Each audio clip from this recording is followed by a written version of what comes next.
আমরা এখন এই যে ফিজিক্স বই থেকে দ্বিতীয় অধ্যায়ের টাইপ 1 জ্ঞানমূলক প্রশ্নটি সমাধান করাবো। তোমরা এখনো যারা আমাদের ইজি ফিজিক্স বইটি সংগ্রহ করোনি দ্রুত সংগ্রহ করে ফেলো এবং আমাদের এই রোড টু মিশন যে 100 সাজেশনটা রয়েছে এই সাজেশনের পূর্ণাঙ্গ সমাধান পেতে, পূর্ণাঙ্গ তোমাদের যে অর্জনটা বা পূর্ণাঙ্গ তোমাদের যে বেনিফিট এটা পেতে তোমরা এখনই বইটি সংগ্রহ করো।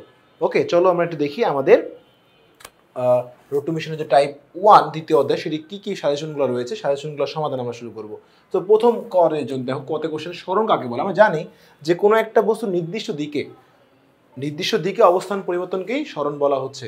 অর্থাৎ আমরা এইভাবে লিখতে পারি, একটি নির্দিষ্ট দিকে গতিশীল বস্তুর আদি ও শেষ অবস্থানের ন্যূনতম সরলরৈখিক দূরত্বকে বলা হচ্ছে সরণ। অর্থাৎ এখান থেকে মনে করো এ, এটা হচ্ছে বি। সো তুমি যদি এমনি ঘুরে ঘুরে আসো এটা সরণ হবে না। সরণ হতে গেলে তোমাকে নির্দিষ্ট দিকে আদি এবং শেষ অবস্থানের সরলরৈখিক বরাবর অবস্থান পরিবর্তন করতে হবে। ওকে, আচ্ছা, এবার একটু 2 নম্বরে যাই। গড় বেগ কাকে বলে? আমরা জানি বেগ কি বলো দেখি। বেগটা সময়ের সঙ্গে নির্দিষ্ট দিকে অবস্থার পরিবর্তন, অর্থাৎ মোট সরণ ভাগ সময়। এখন তাহলে গড় বেগ কি? তাহলে গড় এভারেজ, তাহলে মোট সরণ ভাগ মোট সময়। এই যে মোট সরণ ভাগ মোট সময়। এখন তুমি তো সংজ্ঞা লিখলে শুধু এত লিখলে 2 পাবা না, একটু এক্সপ্লেন, সরি 1 তো, আচ্ছা না একটু এটা সূত্র লিখে দিলাম, সংজ্ঞাটা লিখতে হবে তোমাকে। যে কোনো গতিশীল বস্তু যদি নির্দিষ্ট দিকে সমান সময় সমদূরত্ব অতিক্রম না করে তবে তার অতিক্রান্ত মোট দূরত্বকে সময় দ্বারা ভাগ করলে বেগ পাওয়া যায়, তাকে গড়বেগ বলা হয়। আচ্ছা, এরপর আসো 3 নম্বরে মন্দন। মন্দন কাকে বলে? জানি যে সময়ের সঙ্গে বেগের পরিবর্তনকেই ত্বরণ বলা হয়, আর নেগেটিভ মানটাই হচ্ছে মন্দন। অর্থাৎ সময়ের সঙ্গে বেগের কি বলতো হ্রাসকে বলা হচ্ছে মন্দন। এই যে সময়ের সঙ্গে বেগের হ্রাসকে বলা হচ্ছে মন্দন। ঘূর্ণন গতি কি? কোনো নির্দিষ্ট বিন্দু বা রেখাকে কেন্দ্র করে ঘূর্ণায়মান কোনো বস্তুর গতিকে বলা হচ্ছে ঘূর্ণন গতি। অর্থাৎ একটা নির্দিষ্ট বিন্দুকে কেন্দ্র করে কিন্তু ঘুরতে হবে। এই যে ঘুরতে হবে, ওই বিন্দুকে কেন্দ্র করে ঘুরতে হবে, এই দূরত্বটা কিন্তু সেম হতে হবে। ওকে, নির্দিষ্ট দূরত্বকে কেন্দ্র করে। স্পন্দন গতির সংজ্ঞা দাও। পর্যাবৃত্ত গতি সম্পূর্ণ কোনো বস্তু যদি পর্যায়কালের অর্ধেক সময় পর্যাবৃত্ত দিকে এবং বাকি অর্ধেক সময় একই পথে তার বিপরীত দিকে ঘোরে বা চলে তাকে বলা হচ্ছে স্পন্দন গতি। যেমন পুরোটা ঘুরলে কিন্তু এটা পর্যায়কাল, এখান থেকে পুরোটা পর্যায়কাল, বাট সে কিছু অর্ধেক পথ পর্যাবৃত্ত দিকে, বাকি অর্ধেক পথ তার বিপরীত দিকে ঘুরলে সেটা হবে কি বলতো সরল স্পন্দন গতি। ওকে, পর্যাবৃত্ত গতিতে আসো। কি বলছে? কোনো পর্যাবৃত্ত গতি, কোনো গতিশীল বস্তু কণার গতি যদি এমন হয় যে এটি এর গতিপথে যে কোনো নির্দিষ্ট বিন্দুকে নির্দিষ্ট সময় পর পর একই দিক থেকে অতিক্রম করে তাকে বলা হচ্ছে পর্যাবৃত্ত গতি। অর্থাৎ আমাদের যদি বলি, দেখো কি করতে হবে, একটা নির্দিষ্ট বিন্দু ও কেন্দ্র করে এক নির্দিষ্ট সময় পর পর একই দিক থেকে কিন্তু ঘুরতে হবে। একবার দিকে ঘুরলে কিন্তু হবে না। এই যে একটা সময় কেন্দ্র করে একটা সময় পর পর একই দিক থেকে ঘুরতে হবে, তাকে বলা হচ্ছে কি বলতো পর্যাবৃত্ত গতি। ওকে, এবার আসি আমরা 7 নম্বর প্রশ্ন চলে যাবো। চলো দেখি 7 নম্বরে কি বলেছে। 7 নম্বরে বলেছে হচ্ছে ভেক্টর রাশি কাকে বলে। দেখো ভেক্টর রাশি কাকে বলে? যে রাশিগুলোকে প্রকাশ করার জন্য মান এবং দিক উভয় প্রয়োজন। যেগুলোর সঙ্গে শুধু মান লাগে সেগুলো হচ্ছে স্কেলার রাশি, আর যেগুলো মান এবং দিক উভয় লাগে সেটা হচ্ছে ভেক্টর রাশি। ওকে, দ্রুতি কি? সময়ের সঙ্গে বস্তুর অবস্থার পরিবর্তনকে বলা হচ্ছে দ্রুতি। ভি সময়ের সঙ্গে দূরত্বের পরিবর্তন, তাকে বলা হচ্ছে দ্রুতি। ওকে, বেগ কাকে বলে? একটু আগে তোমরা দেখে আসছো বেগ কাকে বলে, তাই না? যে সময়ের সঙ্গে সরণের পরিবর্তনকে বলা হচ্ছে বেগ, আর সময়ের সঙ্গে দূরত্বের পরিবর্তন বলা হচ্ছে দ্রুতি। একই জিনিস, জাস্ট এটা ভেক্টর এটা স্কেলার, কারণ এটা দিক আছে দিক নাই। সুষম বেগ কাকে বলে? যদি গতিশীল একটা বস্তুর সুষম বেগ মানে সমবেগ, যদি গতিশীল একটা কোনো বস্তুর বেগের মান ও দিক অপরিবর্তিত থাকে মানে চেঞ্জ না হয়, বেগ এবং দিক যদি চেঞ্জ না হয় সেটা হচ্ছে সুষম বেগ, এবং বেগ এবং দিকের একটা চেঞ্জ হলে সেটা কি বলতো অসম বেগ হয়ে যাবে। ওকে, ত্বরণ কাকে বলে? সময়ের সঙ্গে কোনো একটা বস্তুর বেগের পরিবর্তনকে ত্বরণ বলে। বেগ বাড়লে ত্বরণ, বেগ কমলে মন্দন। বাট তুমি এটা লিখতে পারো সময়ের সঙ্গে কোনো বস্তুর বেগের বৃদ্ধি থাকে, সময়ের সঙ্গে কোনো বস্তুর বেগের বৃদ্ধিকে ত্বরণ বলে, এটাও হবে। বা তুমি বলতে পারো যে সময়ের সঙ্গে বস্তুর বেগের অবস্থার পরিবর্তনকে ত্বরণ বলে, বেগের পরিবর্তন, তাও একই জিনিস। হ্যাঁ, একই জিনিস, সমস্যা নেই। সময়ের পরিপ্রেক্ষিতে কোনো একটি বস্তুর বেগ বৃদ্ধি হারকে ত্বরণ বলে, একই, সমস্যা নেই।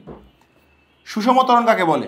সমত্বরণ যেটা বলি আমরা, যেটা হচ্ছে নির্দিষ্ট দিকে একই হারে বেগ বাড়তে থাকবে, একই হারে বেগ বাড়বে। দেখো কোনো বস্তুর বেগ যদি এক নির্দিষ্ট দিকে সবসময় একই হারে বাড়তে থাকে তাকে বলা হয় সুষম ত্বরণ। আপেক্ষিক গতি বা স্থিতি গতি কি? দেখো আপেক্ষিক গতি হচ্ছে একটা প্রসারণ কাঠামো সাপেক্ষে যখন কোনো বস্তুর তুমি গতি নির্ণয় করবা, একটা প্রসঙ্গ কাঠামো সাপেক্ষে যখন তুমি কোনো বস্তুর গতি নির্ণয় করবা বা স্থিতি নির্ণয় করবা, সেটা হচ্ছে কি বলতো, সেটা স্থিতিশীল বা গতিশীল প্রসঙ্গ কাঠামো সাপেক্ষে নির্ণয় করছো।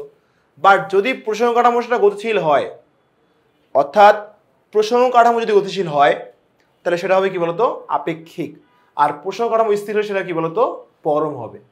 আচ্ছা আমি যদি আরেকটু এক্সপ্লেন করি, মনে করো তুমি একটা একটা একটা বস্তু ইট, একটা মনে করো ইট,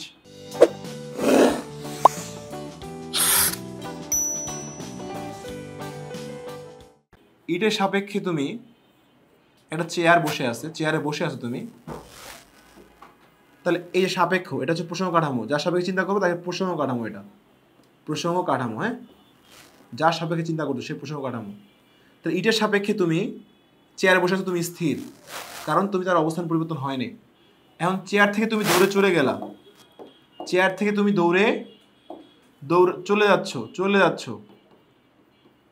তুমি কিন্তু এই প্রসঙ্গ কাঠামোর সাপেক্ষে অবস্থান পরিবর্তন হচ্ছে, তাহলে তুমি কিন্তু গতিশীল। তাহলে এটা হচ্ছে তুমি প্রথম ছিল স্থির, পরেরটা হচ্ছে গতিশীল। এখন তুমি কার সাপেক্ষে চিন্তা করছো, একটা ইটের সাপেক্ষে যে স্থির আছে, তাই না? তাহলে স্থির একটা প্রসঙ্গ কাঠামোর সাপেক্ষে তুমি তোমার গতি নির্ণয় করলা, এটা হচ্ছে কি বলতো পরম গতি। আর তুমি বসেছিলা, এই যে বসেছিলা, তাহলে স্থির একটা প্রসঙ্গ কাঠামোর সাপেক্ষে তুমি তোমার স্থিতি নির্ণয় করলে, এটা হচ্ছে পরম স্থিতি।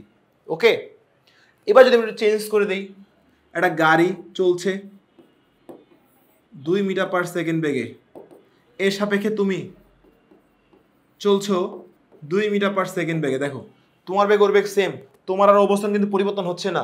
বাট তাহলে কি এর সাপেক্ষে তুমি কি বলতো স্থির, কেন? তোমার সাথে ওর অবস্থান পরিবর্তন হচ্ছে না, একই বেগে যাচ্ছ দুইজনে, তোমাদের অবস্থানের পরিবর্তন হচ্ছে না, তাহলে তুমি কি বলতো স্থির।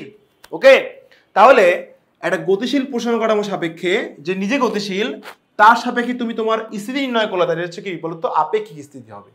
আর তুমি যে এখন 12 মিটার পার সেকেন্ড বেগে যাও, সাই করে চলে যাবো সামন দিয়ে, তাহলে তুমি একটা গতিশীল প্রসঙ্গ কাঠামো সাপেক্ষে তুমি তোমার গতি নির্ণয় করো, এটা হচ্ছে আপেক্ষিক গতি।